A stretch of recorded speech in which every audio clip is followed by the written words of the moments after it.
This is a story that happened to my friend, and we're going to refer to her as Ashley. Ashley and her friends loved to hang out at this karaoke bar, and every time they went, they'd get the biggest room because they had a lot of friends and were joined often by a few more fresh faces. One day, Ashley noticed a new girl. Her name was Casey. She had beautiful, silky, long hair and seemed to have a kind attitude. A girl next door kind of vibe.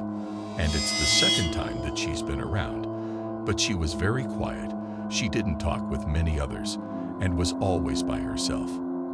Ashley then asked Casey, "Hey there, I've been seeing you around. You want a drink?" Casey answered that she's a friend's friend and just tagged along, but she couldn't drink and was too shy to talk with the others. Ashley asked, "Well, you're totally missing out. Why can't you drink?" Casey answered that she's allergic to alcohol and that ordinary people would only blush or get rashes, but if for her it was different, she would have problems breathing after. A long time ago, she went to the ER because her mom had added a bit of alcohol to her dishes. She was in the ER the entire afternoon. That next day, Ashley found out that Casey had died in a car accident. The autopsy report stated that she had alcohol in her blood and crashed into a tree and died. But how did this happen? Casey knew that she was allergic to alcohol, and Ashley said that Casey didn't drink any alcohol.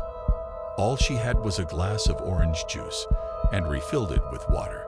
So how could she have alcohol in her blood?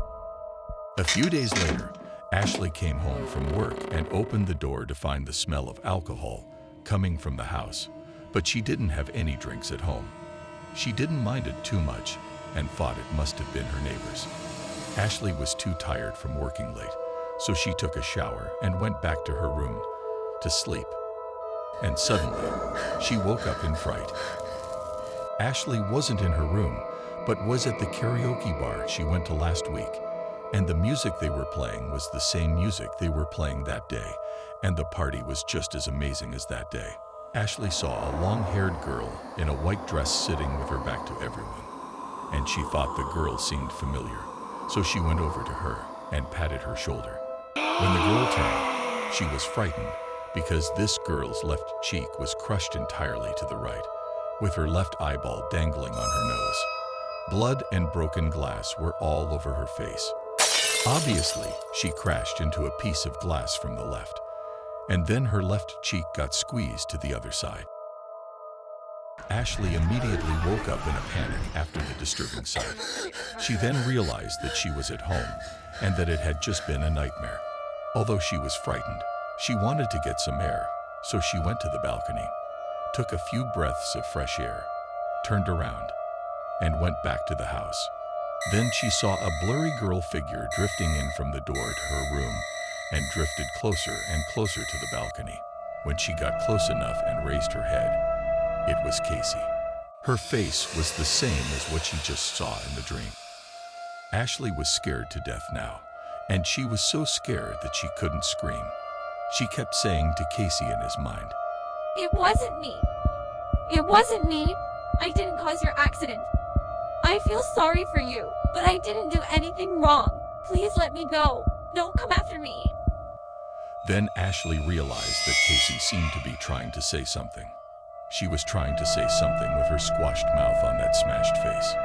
At that moment, Ashley also heard the sound of glass breaking. Then, about 2 or 3 seconds later, she saw tears coming down from Casey's face. Ashley was shocked. She thought Casey was going to take her life, yet she cried. After her tears had fallen, she went through Ashley's body and disappeared. Ashley collapsed on the floor. Her legs went weak after, so she crawled her way back to the room. But as she helped herself using her hands on the floor, she got stabbed by some broken glass, so she realized what had just happened was true. She hurried to turn on all the lights in her room and saw broken glass all over the floor, from her door to her balcony. Ashley went to get her phone and found a lot of messages and missed calls. When she opened her social media, she found that many people at the bar that night said they saw a ghost. She then looked into her recent calls and found that they were all from the friends who went there that night. She randomly returned one of the calls. Her friend on the other side cried, I saw a ghost. Do you know who it was? It was Casey. She came to me. The group of friends discussed whether Casey had something to tell them or wanted them to show her some respect because they did not attend the funeral after the accident. So they agreed to go to her grave and pay their respects to her the next day. On this day, the 7th day after Casey's death, the group of friends visited Casey's grave. There was a guy that came late. He lit some candles and laid them down in front of the grave, and immediately the flame went out. Everyone thought that it was strange. The guy's expression looked like he was scared by a ghost. He took a few steps backward and said, I have to go. Just a couple of minutes after he left the grave, they heard a loud crash. Ashley went out with the others to see what had happened. The guy that just left was hit by a car in front of the cemetery and lied in a pool of blood. He had broken bones all over, but he was lucky to have survived.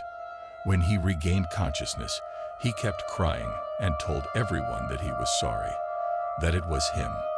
The man said, I saw Casey that day and thought she was cute, but she just sat there and didn't talk much.